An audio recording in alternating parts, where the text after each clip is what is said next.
የሰማዩ ሳጥናኤል መጣ።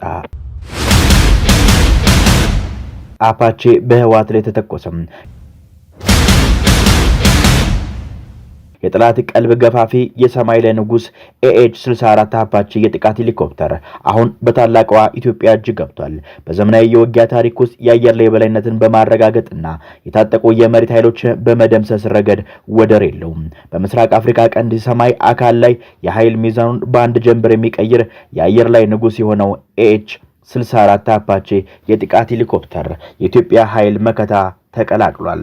በኢትዮጵያ ክልል አስቸጋሪ ድንጋያማ ተራራዎች መሸሸጊያ ተመክቶ ለነበረው የህዋት የደፈጣ ውጊያ ስትራቴጂ ይህ የብረት ንስር በአገር ውስጥ ድሮኖች ጋር ተጣምሮ መምጣቱና የተሰነዘረበት ድብደባ የማይቀለበስ ታሪካዊና ወታደራዊ ውድመትን አስከትሎበታል። አፓቼ በተተኮሰባቸው መርፌ ቀዳዳ የሚሾልኩ ሚሳኤሎችና አውዳሚ ሮኬቶች የህዋትን ከባድ የጦር ምሽጎች፣ የተሸሸጉ የጦር መጋዘኖች፣ የሬዲዮ መገናኛ ማዕከላትን በአይን ቅጽበት ወደ አመድነት ቀይረዋል። በቀጣይነት በተካሄዱት ወቅታዊ እና የተቀናጁም የአየር ጥቃቶች ህዋት ለዓመታት ያገደራጃቸውን የታጠቀ ኃይልና ከባድ መሳሪያዎች አቅም ሙሉ በሙሉ አጽሙ እንዲቀር አድርጎታል። የመታዘዝ የሎጂስቲክስ እና የማስፈጸም አቅሙ ተበታትኖ ድርጅቱ እንደ ፖለቲካዊ ወታደራዊ ኃይል ዳግም እንዳያንሰራራ ሆኖ ክፉኛ ተመቷል። ቀደም ሲል የነበሩ የመሬት አቀማመጥ ምቾት ሁሉ በአፓቼ የረቀቀ ኤምታርስ የሙቀት ምስል ቴክኖሎጂ በድሮኖች የማያቋርጥ ቅኝት ፊት ዋጋ ተዋል። በሌሊት ድቅድቅ ጨለማ በወፍራም የባህር ጤስና በጭጋጋማ ውስጥ ዘልቆ የሰውነትና የሞተር ሙቀት በጥራት የሚቀርጸው ቴክኖሎጂ የተሸሸገው እንቅስቃሴ አጥርቶ የሚያየው በአፓቼ ምክንያት ህዋት ከዚህ ቀደም ይጠቀምበት የነበረው ምሽግ የመመሸግና የመንቀሳቀስ ታክቲክ ሙሉ በሙሉ ከስሟል። በሌላ በኩል ደግሞ በክልላዊ ስሌቶች በጥቅም ተሳስሮ የነበረው የህዋትና የኤርትራ ስትራቴጂካዊ ጥምረትና ሚስጥራዊ ጽምዶ በዚህ አዲስ ወታደራዊ በላይነት ማበልጸጊያ ፊት ሙሉ በሙሉ ተነዶ ፈርሷል። ከዚህ ቀደም የቀጠናው የኃይል ሚዛን ለማናጋት የኢትዮጵያን አቋም ለማዳከም ሲሰላ የነበረው የሁለቱ አካላት ስትራቴጂካዊ ግንኙነት ኢትዮጵያ በታጠቀችው ዘመናዊ የጥቃት ሄሊኮፕተር በሎንግቦ ራዳር ቁጥጥርና ሀገር በቀል ድሮኖች ቴክኖሎጂ ምክንያት አቅሙን አጥቶ በነፋስ እንደተበተነ ጭጋግ በኖ ቀርቷል። ይህ አስፈሪ የብረት አካሉ በረቀቀ የጦር ቴክኖሎጂ ጋር ወደ ምድር የወረደ የሚመስል የብረት አሞራ በጂኦፖለቲካዊ አውሎ ነፋስና በታሪክ አጋጣሚዎች ውስጥ ሆነው ኢትዮጵያን ለስጋት ለሚመለከቱ ኃይሎች ሁሉ የሚያስደነግጥ ስትራቴጂካዊ የበላይነት መልእክትን ይዞ ብቅ ብሏል። ይህ ግዙፍ አስፈሪ የአየር ላይ ጦር ማሽን በአጭር ጊዜ ውስጥ ወታደራዊ ኃይሎች ዋነኛ የመተማመኛ ከዋክብት እንዲሆን አስችሎታል።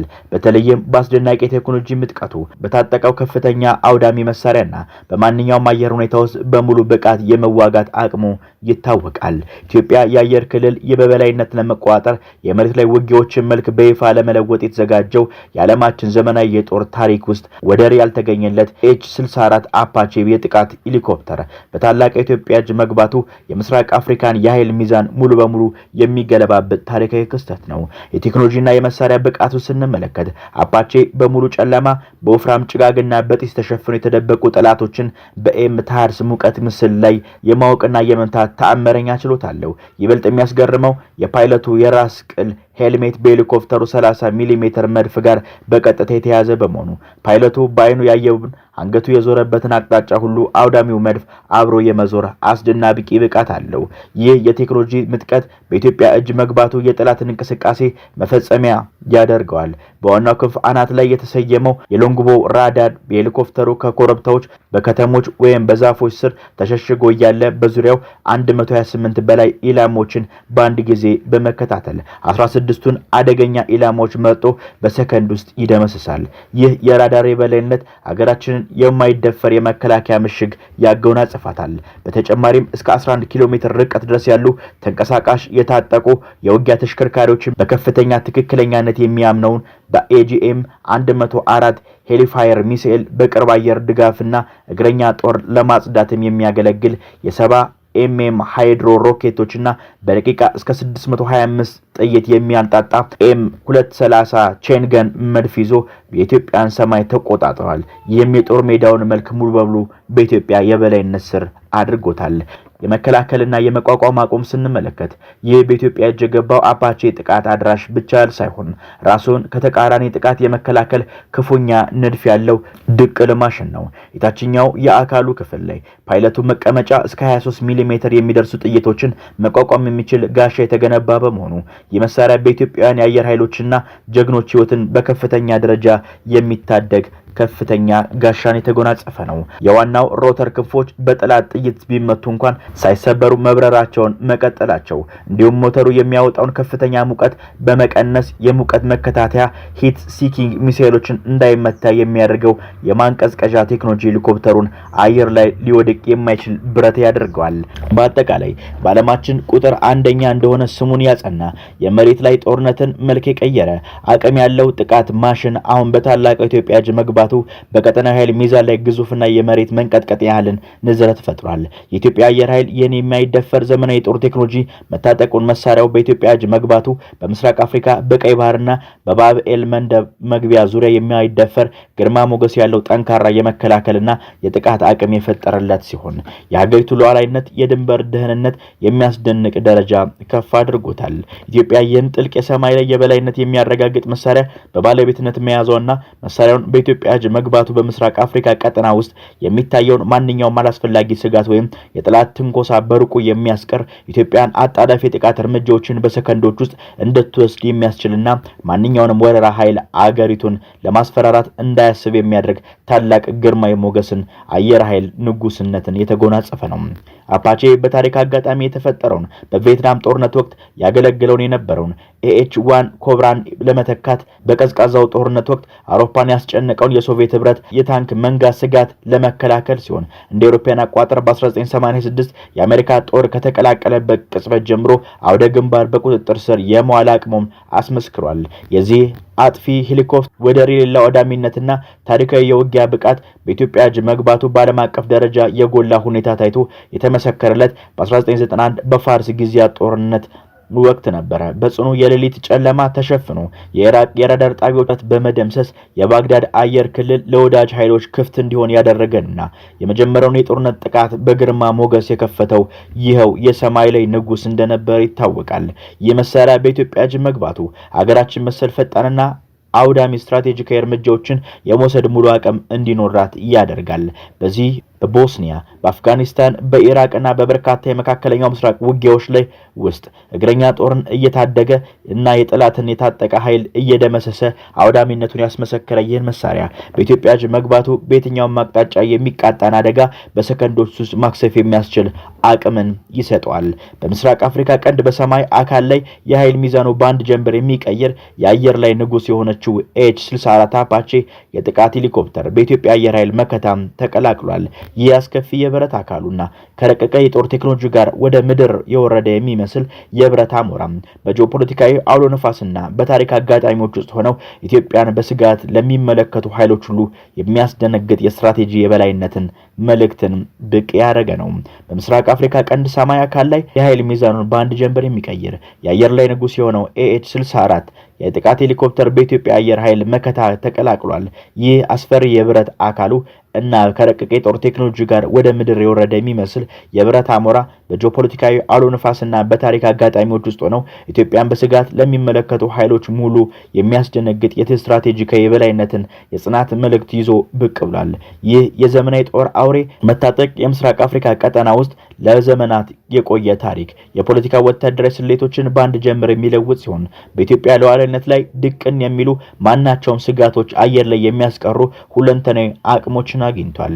በትግራይ ክልል አስቸጋሪ ድንጋያማ ተራራማ ምሽጎች ውስጥ ተመክቶ የነበረውን የህወሓት የደፈጣ ውጊያ ስትራቴጂ ይህ የብረት ንስር መምጣት ትልቅ ደውልን ፈጥሯል። ቀደም ሲል የነበሩት የመሬት አቀማመጥ ምቾት ሁሉ ለአፓቼ ረቀቀ የጦር ቴክኖሎጂ ፊት ዋጋ ያጣሉ። በሌሊት ድቅድቅ ጨለማ በወፍራም የባሩድ ጢስና በጭጋግ ውስጥ ዘልቆም የሰውነትን የሞተር ሙቀት በጥራት የሚቀርጸው ኤምታርስ የሙቀት ምስል ቴክኖሎጂ የተሸሸገ እንቅስቃሴን አጥርቶ የሚያይ በመሆኑ ህወሓት ከዚህ ቀደም ይጠቀምባቸው የነበሩ የምሽግ መሸሸጊያዎችንና መንቀሳቀሻ ታክቲኮች ሙሉ በሙሉ ያከሽፋቸዋል።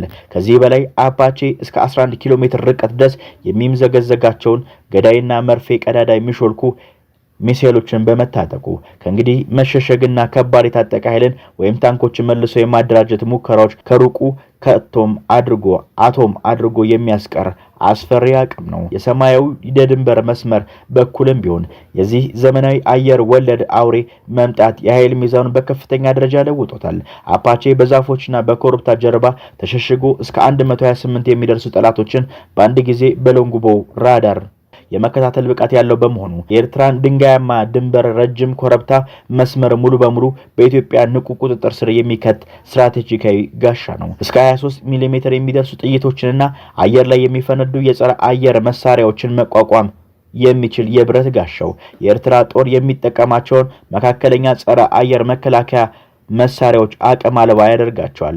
በተጨማሪም በደቂቃ 125 ጥይት የሚያንጣጣው M230 ቼንጋን መድፍ በ70 ሚሜ ራዲየስ ሮኬቶች ጋር ተደምረው አስፈሪ እግረኛ ብረት ለበስ ታንኮች ላይ የተመሰረተውን ባህላዊ የጦር አስተላለፍ የሚያንኮላሽ ግስጋሴው ሙሉ በሙሉ የሚያስቆም ከባድ መሳሪያ ነው።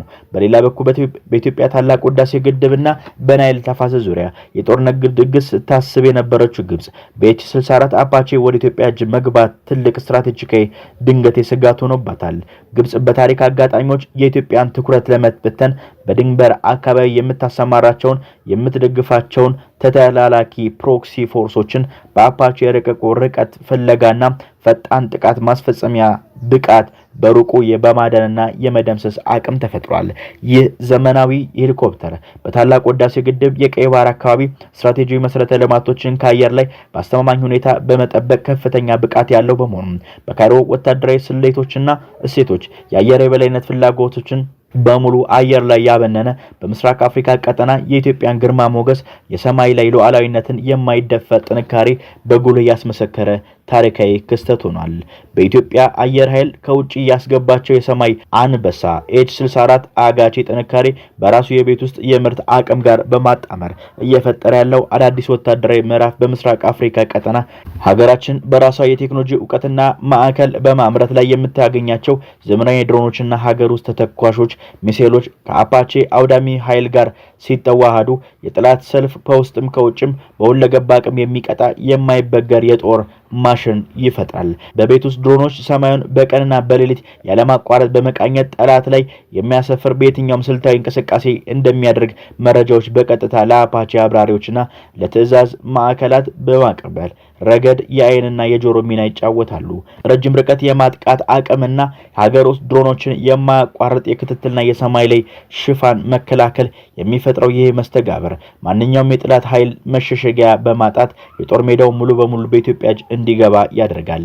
በዚህ ላይ የኢትዮጵያ መከላከያ ኢንዱስትሪ በራሳቸው አቅም የሚያመርቷቸው ተተኳሽ ሚሳኤሎች፣ ጥይቶች በውጭ የሚገቡ ውድና ውስን የጦር መሳሪያዎች ላይ ብቻ የመወሰን አባዜን በማስቀረት በረጅም ጦርነት ጊዜም ቢሆን የማይናወጥ የምርት ጽናትንና የሎጂስቲክ ነጻነትን ይሰጣሉ። አፓቼ እንደ ብረት አሞራ ከላይ ወርዶ ከባድ የታጠቁ ኃይሎችና ታንኮችን በአጭር ጊዜ ሲያወድም፣ በሀገር ውስጥ የተመረቱት ቀልጣፋ ድሮኖች ደግሞ ቀጣይነት ያለው የቦምብ ድብደባና የጠላት ስንቅን ሎጂስቲክ የማስተጓጎል ስራ በመስራት ሁለቱ ኃይሎች ፍጹም አጋር ያደርጋቸዋል። ይህ የውጭ ቴክኖሎጂ ቁንጮ ከሀገር ውስጥ ፈጠራና ምርት ጋር በመቆራኘቱ ኢትዮጵያ ከማንኛውም ውጫዊ ተጽዕኖና ማዕቀብ ነጻ ሆና የሰማዩን ሉዓላዊነት በጽናት ማስጠበቅ የሚያስችላትን ታሪካዊ የምስራቅ አፍሪካ ወታደራዊ የበላይነትን በጉልህ እንድታገኝ እንድትጎናጸፍ ያደርጋታል።